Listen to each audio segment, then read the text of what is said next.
Note সিরিজের অপেক্ষমান phone note 14 4G দেশের বাজারে অফিসিয়ালভাবে অ্যাভেলেবেল হয়েছে। যেহেতু নোট সিরিজের সব ফোনে বাজারের মধ্যে বেস্ট স্পেক দেওয়ার চেষ্টায় থাকে, তাই ইউজারদের কাছে এই ফোন নিয়ে অনেক বেশি এক্সপেকটেশন থাকে। তো এই ফোনটি মানুষের আসার পিক পয়েন্টের কতটুকুতে আছে সেই ব্যাপারে কথা বলবো আজ। হ্যালো ভিউয়ার্স, পুরো ভিডিও জুড়ে আমি জয় থাকছি আপনাদের সাথে। কথা বলবো রেডমি নোট 14 4G নিয়ে। আপনারা দেখছেন আপনাদের প্রিয় YouTube take channel mister unbox.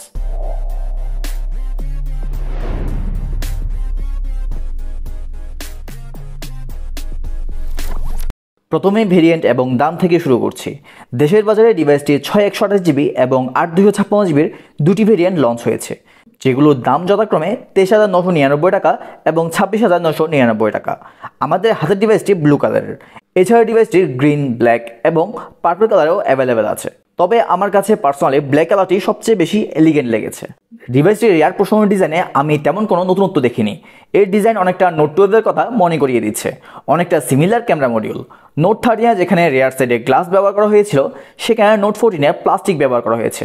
তবে এতে IP54 রেটিং থাকছে, যা এই সময়ে এসে IP64 দেওয়া উচিত ছিল বলে মনে করছি। আদারওয়াইজ ডিজাইন ক্লিন আছে। নোট সিরিজের iconic IR blaster, dual studio speaker এবং সেকেন্ডারি নয়েজ ক্যান্সেলেশন মাইক সহ সবকিছুই উপস্থিত ছিল এই ফোনে। ফ্রন্টে গরিলা গ্লাস 5 প্রোডাকশন থাকছে। সব মিলিয়ে ডিজাইন এবং বিল্ড কোয়ালিটি সবাইকে সন্তুষ্ট করতে পারবে বলে মনে করছি। নোট 14 ডিভাইসটির ফ্রন্টে পাচ্ছেন 6.67 inch full HD plus AMOLED panel. ডিসপ্লেটি রিফ্রেশ রেট 120 হার্টজ এবং পিক্সেল ডেন্সিটি 395 ppi। ডিসপ্লেটি এক কথায় টপ নচ, খুবই সুন্দর কোয়ালিটির ডিসপ্লে এটি। ডিসপ্লেটি পিক ব্রাইটনেস 1800 নিটস, তাই এর আউটডোর ভিজিবিলিটি অনেক ভালো। এর চারপাশের বেজেল বেশ সিমেট্রিক্যাল হওয়ার কারণে কন্টেন্ট ওয়াচিং এক্সপিরিয়েন্স খুবই ইমার্সিভ লাগছিল। ইউটিউবে বেশ ফ্লুয়েন্টলি 2K ভিডিও পর্যন্ত সর্বোচ্চ প্লে করতে পারবেন, তবে এতে HDR এর সাপোর্ট পাচ্ছেন না। তবে ওয়াইড ওয়ান L1 এর সাপোর্ট পাচ্ছেন, তাই ফুল এইচডি কন্টেন্টগুলো অনলাইনে স্ট্রিমিং করতে পারবেন। ওভারঅল ডিসপ্লে নিয়ে আমি সন্তুষ্ট।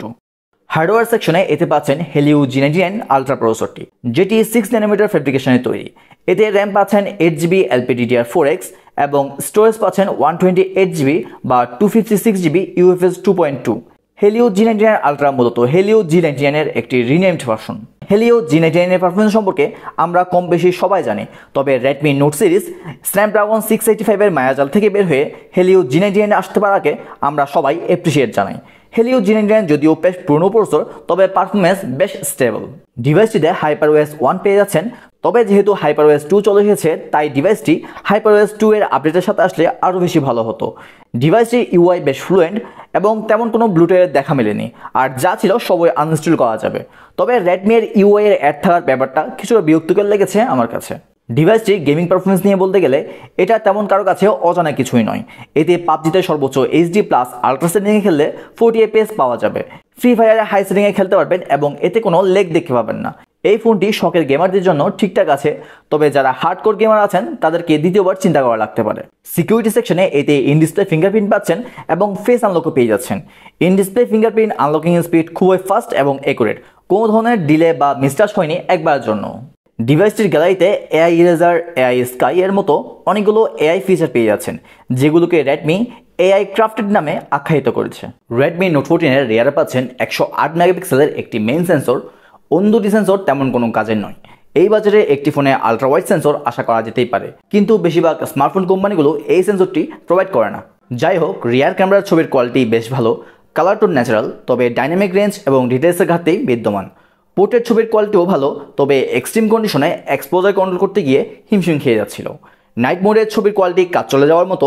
রিয়ার ক্যামেরাতে সর্বোচ্চ 1080 পিক্সেলে 60 FPS এ ভিডিও রেকর্ডিং করা যাবে, তবে এতে কোনো OIS বা EIS থাকছে না। ফ্রন্টে পাচ্ছেন 20 মেগাপিক্সেলের সেলফি ক্যামেরা, যেটির ছবির কোয়ালিটি বেশ ইমপ্রেসিভ লেগেছে আমার কাছে। বেশ ভালো ডিটেইলস ধরে রাখতে পেরেছে। এছাড়া পোর্ট্রেট ছবির কোয়ালিটিও সন্তোষজনক। এইচ ডিটেকশন ভালো, তবে এক্সপোজার কন্ট্রোলিংয়ে এখানেও কিছুটা হ্যাসেল পোহাতে হয়েছে। ডিভাইসটিকে পাওয়ার দিচ্ছে 5500 mAh পাওয়ারফুল ব্যাটারি, যেটি আপনাকে প্রায় 1.5 দিনের ব্যাটারি ব্যাকআপ দিতে সক্ষম। এর সাথে থাকছে 33 ওয়াটের একটি টার্বো চার্জার, যেটি দিয়ে 10 থেকে 100% চার্জ দেওয়ার সময় নিয়েছে প্রায় 1 ঘন্টা 20 মিনিটের চেয়ে একটু বেশি। ডিভাইসটির ব্যাটারি ব্যাকআপ এবং চার্জিং স্পিড খুব সহজে আপনাকে ইমপ্রেস করতে পারবে। পরিশেষে বলা যায় Redmi Note 14 একটি ব্যালেন্স প্যাকেজ।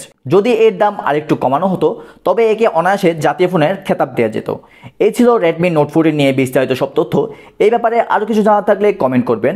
আমাদের ভিডিও ভালো লাগলে লাইক এবং শেয়ার করবেন। এছাড়া আমাদের ভিডিওর আপডেট নোটিফিকেশন পেতে সাবস্ক্রাইব করে পাশে থাকা বেল আইকনটি চেপে দিতে মোটেও কার্পণ্য করবেন না। আজ এ পর্যন্তই, দেখা হবে অন্য কোনো ভিডিওতে। সে পর্যন্ত ভালো থাকবেন, সুস্থ থাকবেন।